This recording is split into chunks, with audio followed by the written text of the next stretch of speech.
ስለዚህ ሰው አባቱንና እናቱን ይተዋል ከሚስቱም ጋር ይተባበራል ሁለቱም አንድ ሥጋ ይሆናሉ ይህ ምስጢር ታላቅ ነው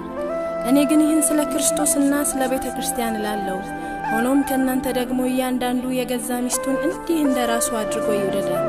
ሚስትም ባሏን ትፍራ ኤፌሶን ምዕራፍ 5 ከቁጥር 31 እስከ 33 እግዚአብሔር ያከበረውን ሰው ያክብረው እግዚአብሔር ያጣመረውን ሰው አይለየው እግዚአብሔር ያከበረውን ሰው ያክብረው እግዚአብሔር ያጣመረውን ሰው አይለየው ጋብቻ ክቡር ነው መልካም ነው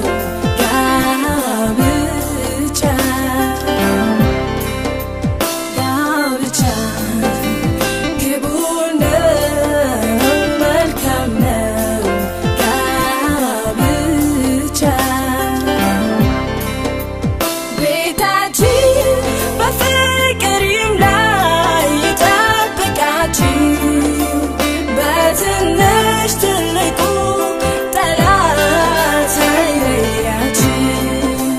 በትዕግስት የዛሬዋን ቀን አይታችኋል እግዚአብሔር ቤታችሁን ይስራ ያጸናችኋል ጋብቻ መልካም ነው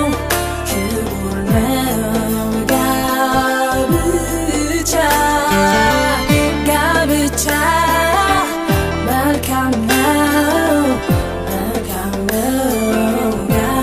ጋብቻ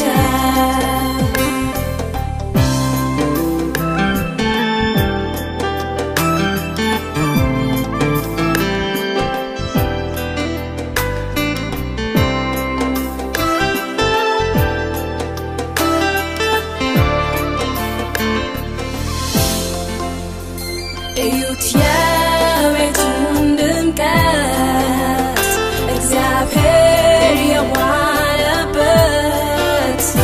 ለረዳት ፈጠረ ፍቅርን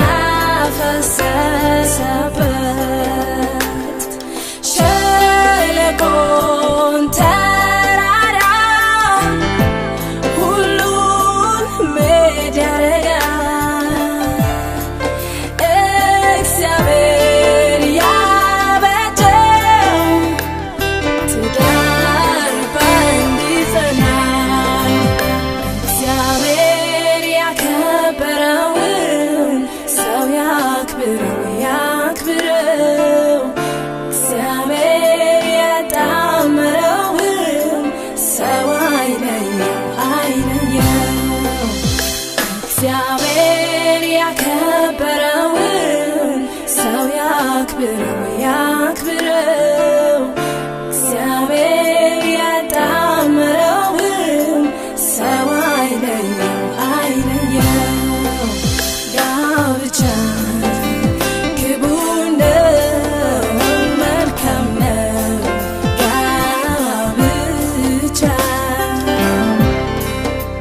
ጋብቻ ክቡር ነው መልካም ነው ጋብቻ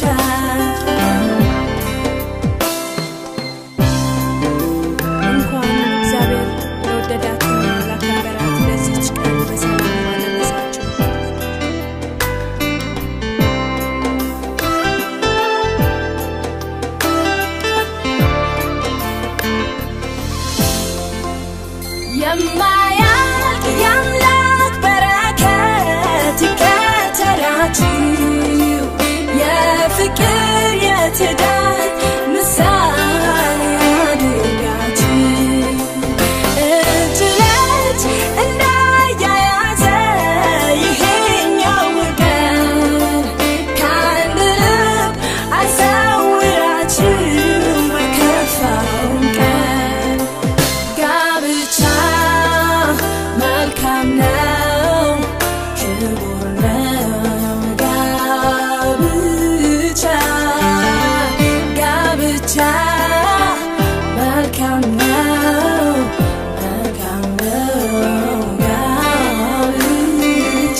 ነፃ